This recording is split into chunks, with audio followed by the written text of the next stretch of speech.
ग़ज़वा बनी मुस्तलिक़ से वापसी पर हज़रत आयशा पर झूठा इल्ज़ाम लगाया गया, जिससे पूरा मदीना आज़माया गया। आखिरकार अल्लाह ताला ने सूरह नूर में आयत नाज़िल फरमाकर आपकी पाकदामनी की खुली गवाही दी और इल्ज़ाम लगाने वालों को झूठा साबित कर दिया। इन आयत के नज़ूल पर हज़रत आयशा ने फरमाया, अल्लाह की कसम मैंने कभी गुमान भी ना किया था कि मेरी बारात में कुरान पाक की आयत नाज़िल होंगी, जो रहती दुनिया तक पढ़ी और सुनी जाती रहेंगी इंशाअल्लाह।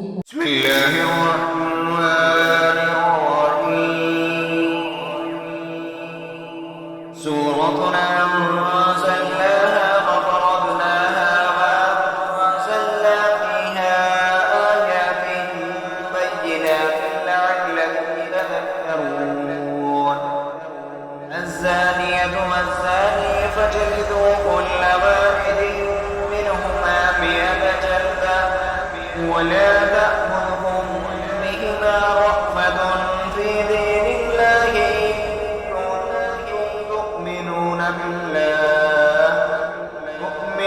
بالله واليوم الآخر وليشهد عذابهما طائفة من المؤمنين. الزاني لا ينكح إلا زانية أو مشركة والزانية لا ينكحها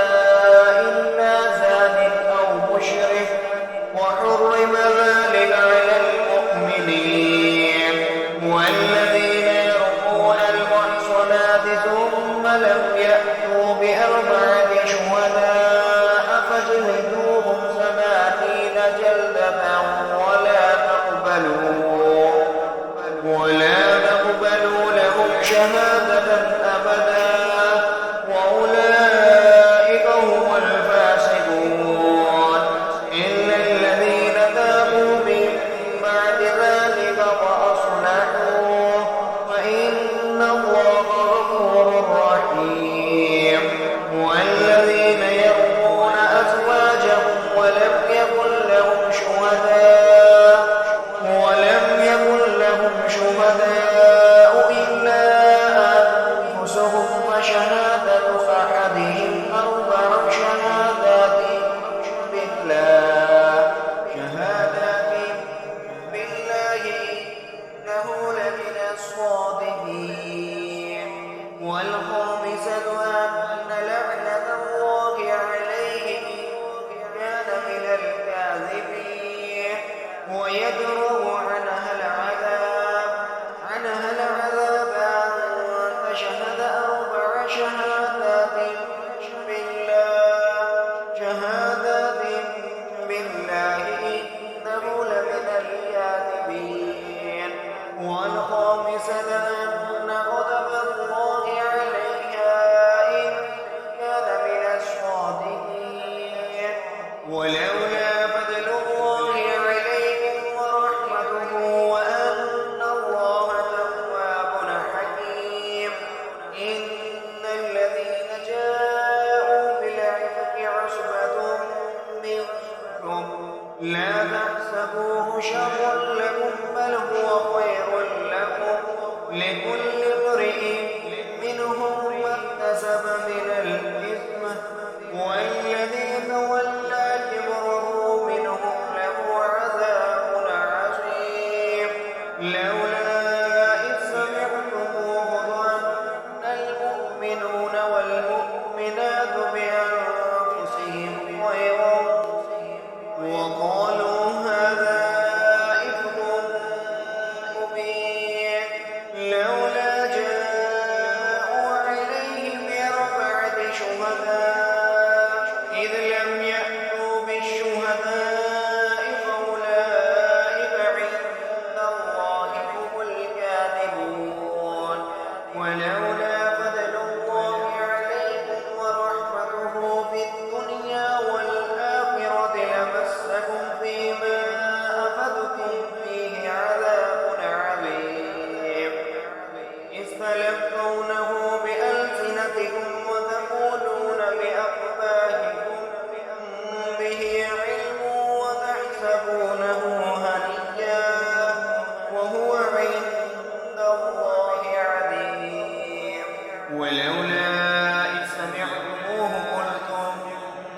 يكون لنا أن نتكلم بهذا سبحانك هذا بهتان عظيم يعظكم الله أن تعودوا لمثله أبدا إن كنتم مؤمنين ويبين الله لكم الآية والله عليم حكيم إن الذين يحبون أن تشيع الفاحشة في الذين آمنوا لهم عذاب أليم في الدنيا والآخرة والله يعلم وأنتم لا تعلمون ولولا فضل الله عليكم ورحمته وأن الله رؤوف رحيم يا أيها الذين آمنوا لا تتبعوا خطوات الشيطان ومن يتبع خطوات الشيطان فإنه يأمر بالفحشاء والمنكر ولولا فضل الله عليكم ورحمته ما زكى منكم من أحد أبدا ولكن الله يزكي من يشاء الله سميع عليم ولا يأتل أولو الفضل منكم والسعة أن يؤتوا أولي القربى والمساكين والمهاجرين في سبيل الله وليعفوا وليصفحوا ألا تحبون أن يغفر الله لكم والله غفور رحيم إن الذين يرمون المحصنات الغافلات المؤمنات لعنوا في الدنيا والآخرة ولهم عذاب عظيم يوم تشهد عليهم ألسنتهم وأيديهم وأرجلهم بما كانوا يعملون يومئذ يوفيهم الله دينهم الحق ويعلمون أن الله هو الحق المبين الخبيثات للخبيثين والخبيثون للخبيثات والطيبات للطيبين والطيبون للطيبات أولئك مبرؤون مما يقولون لهم مغفرة ورزق كريم يا أيها الذين آمنوا لا تدخلوا بيوتا غير بيوتكم حتى تستأنسوا وتسلموا على أهلها ذلكم خير لكم لعلكم تذكرون فإن لم تجدوا فيها أحدا فلا تدخلوها حتى يؤذن لكم وإن قيل لكم ارجعوا فارجعوا هو أزكى لكم والله بما تعملون عليم ليس عليكم جناح أن تدخلوا بيوتا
وتوبوا إلى الله جميعا أيها المؤمنون لعلكم تفلحون وأنكحوا الأيام منكم والصالحين من عبادكم وإمائكم إن يكونوا فقراء يغنيهم الله من فضله والله واسع عليم وليستعفف الذين لا يجدون نكاحا حتى يغنيهم الله من فضله والذين يبتغون الكتاب مما ملكت أيمانكم فكاتبوهم إن علمتم فيهم خيرا وآتوهم من مال الله الذي آتاكم ولا تكرهوا فتياتكم على البغاء إن أردنا تحسنا لتبتغوا عرض الحياة الدنيا ومن يكرهن فإن الله من بعد إكراههن غفور رحيم ولقد أنزلنا إليكم آيات مبينات ومثلا من الذين خلوا من قبلهم وموعظة للمتقين الله نور السماوات والأرض مثل نوره كمشكاة فيها مصباح المصباح في زجاجة الزجاجة كأنها كوكب دري يوقد من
لقد أنزلنا